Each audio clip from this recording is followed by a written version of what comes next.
A few weeks ago, I had two skylights cut into the roof of my kitchen. Holes in the ceiling, mid-renovation, nothing finished, framed out, mudded, or plastered. The moment the holes opened up, my body responded. That kitchen had been a dark corner of the house for as long as I'd lived here. Open concept layout, front door opens to the living room on the right, kitchen straight back, tucked against the outer wall with no windows of its own light. Lights had to be on all day just to cook. The first thing you saw walking into the house was that dark corner. Now there's daylight in it, and I'm noticing my whole relationship to that room has shifted. I sit closer to the kitchen to work because the light is in there. The frequency of that part of the house changed the moment the light came in. Here's the thing, light is the most universal somatic input your body responds to.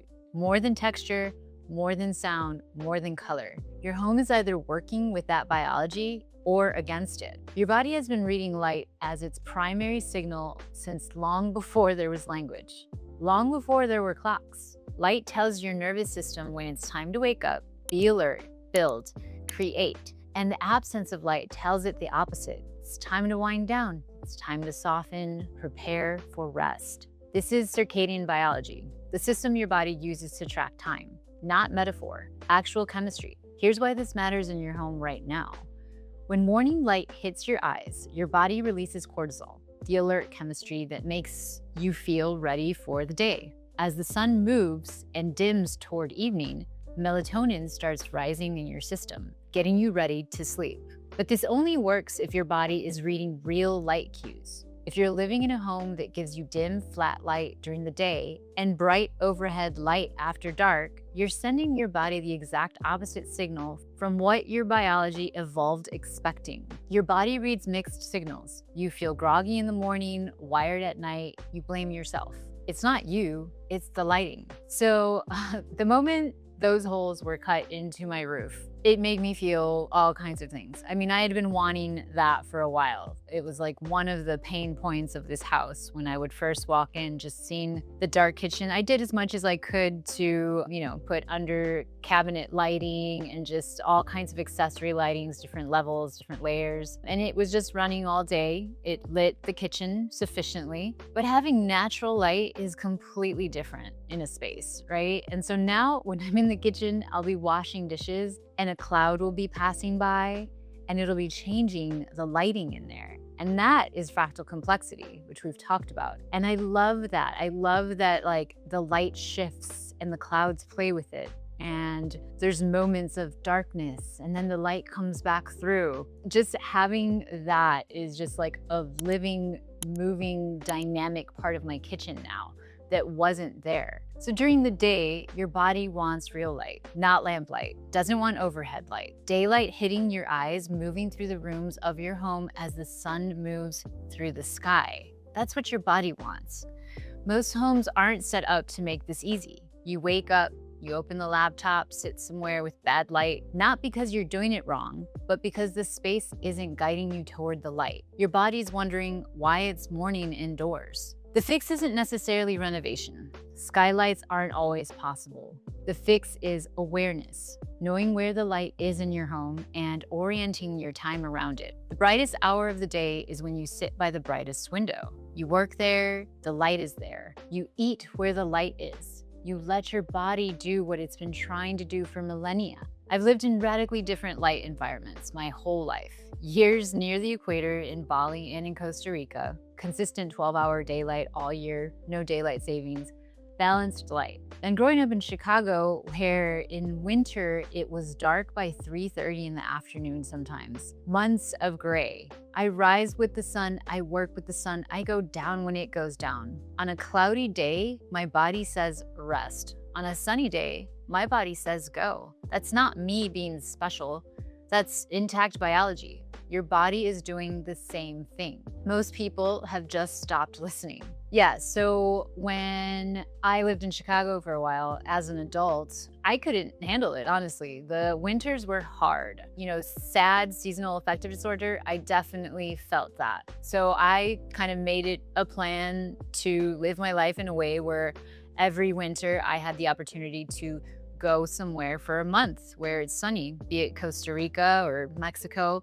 somewhere where the sun is shining because I'm near the equator and it's just shining that much longer and the weather's warmer. And that was like the way I was able to stay living in Chicago during the winter. Just having that moment to step out of that darkness and into the light for a little bit of time was life-saving for me. Yeah, I mean, living near the equator has also been, and then there's the other half of what your home does after the sun goes down. This is the half almost nobody gets right. Most modern homes are set up for one lighting mode: overhead, bright, full power, all on.